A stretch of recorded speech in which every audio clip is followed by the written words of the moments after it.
Hi everyone, welcome to the video. Thank you for tuning in. We have some more wonderful news today in addition to the Fidelity announcement from yesterday, and I'll provide a link to that video later in this one. And it's good to see some more positive prices and a more buoyant crypto market that is starting to really build up once again. But now, without further ado, let's begin. The US Commodity Futures Trading Commission, or the CFTC, is willing to approve an Ether futures contract provided it ticks all the right boxes, a senior official has told CoinDesk. The CFTC, which oversees derivatives markets in the US, has already allowed Bitcoin futures markets to launch, with both CME Group and CBOE Global Exchange offering cash-settled contracts at the end of 2017. Now, the regulator is willing to oversee a similar product for Ether, currently the world's second largest crypto by market cap, said the official. And here's a direct quote, "I think we can get comfortable with an Ether derivative being under our jurisdiction," end quote, said the person, who did not want to be identified because the regulator does not typically publicize decisions to adopt new products. Quote once again, "We don't do bold pronouncements, but what we do is we look at the applications before us." They explain, "A derivatives exchange comes to us and says, we want to launch this particular product. If they came to us with a particular derivative that met our requirements, I think that there's a good chance that it would be allowed to be self-certified by us," end quote. Now this goes on. I'm not going to read through it all. An interesting point here in regards to the Bitcoin futures launch at the end of 2017. So CME and CBOE, when they launched, there was a huge price increase, not just because of that, but I guess there was the hype in the lead up to this announcement, coupled with many fresh retail and institutional investors jumping on board and just pumping that price. Okay, it's a fairly lengthy article. Won't read it all, of course. Plenty to keep you going there. I'm just going to go back to the top. The summary here, the takeaway. So the CFTC is considering this Ether futures contract, providing it fulfills all the criteria.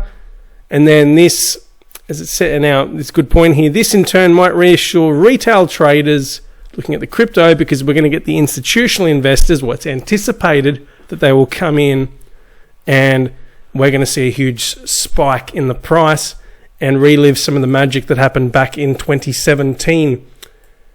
I look forward to hearing your thoughts about this, but we haven't finished the video just yet. There is another article I want to talk about. It's the web browser I've been using for a while now, Brave, because of the connection with Basic Attention Token, or BAT. I've made a video about this previously. I'll provide a link to that as well. So just to quickly talk about this article here, Brave. Brave has pushed its way into third place, narrowly behind Google Chrome on the Play Store rankings. Through a combination of innovative features including a native cryptocurrency, built-in privacy, and a streamlined experience, the app has been able to make headway in a well-entrenched industry. So here's a bit of a chart for those who aren't looking at the screen. Brave has managed to keep third spot.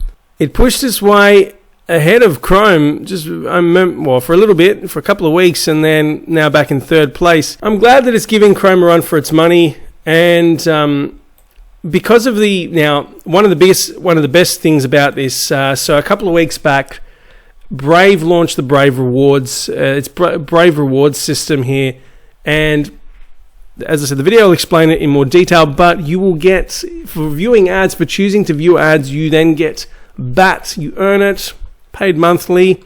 Unfortunately, in Australia and some other jurisdictions around the world, actually many other countries, you still can't earn BAT, not at the moment, although I received a message from a spokesperson and they said it will be coming at some point soon. Keep an eye out for any announcements. Now, that's all I'm going to say with BAT. Great browser, check it out. I guess let's focus on the prices. I haven't spoken much about the prices recently. Now, before I continue, I don't always do this at the beginning of the video. It's somehow, I don't know, it used to put people off or something. I like to do the announcement of everything in this. None of this in the video is legal, tax, and or financial advice. Please do your own research. I've decided to leave this message towards later in the video. I think some people just I don't know. I've noticed there's a difference in the video, the view counts and all, leaving this towards the end.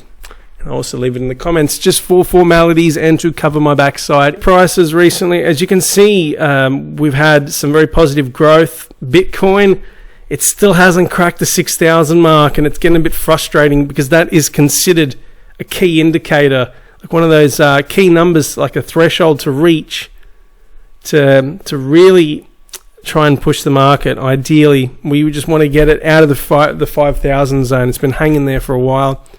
Ethereum's witnessed a huge jump. In fact, I think earlier today, this got to about 10% growth for the day. XRP's been very quiet. No, I haven't seen much activity with it. There's been, like, say, Litecoin has jumped up over the past week or two.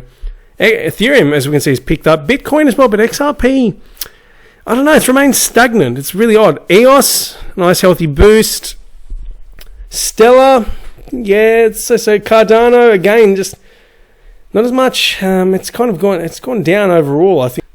Yeah, the price this week, yeah, not much. That's odd. I don't know.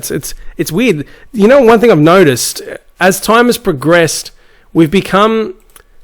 everything has become less reliant on Bitcoin's rise and fall. Generally speaking, the prices tend to move independently of each other nowadays a lot more than before. It was very frustrating when Bitcoin, as soon as there was something negative about Bitcoin, the whole market would drop, and vice versa. Which again, you know, pros and cons. You can look at it both ways, but it appears as though as time has progressed, and I think this is tied in with the base pairs on a lot of the exchanges. The fact that many of the cryptos are now pegged to, you've got either Ethereum or XRP or Litecoin, in some cases even EOS.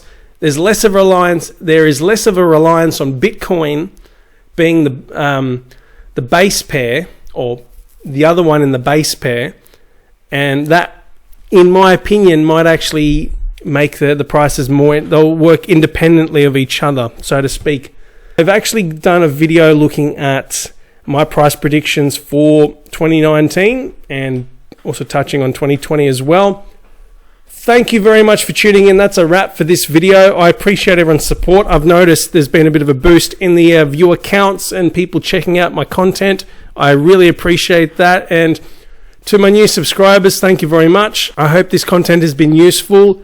Feel free to like it if you enjoyed it. Share it with anyone who you believe will benefit from this. Subscribe if you want to stay up to date, and don't forget to smash that bell icon if you don't want to miss out on any of my content.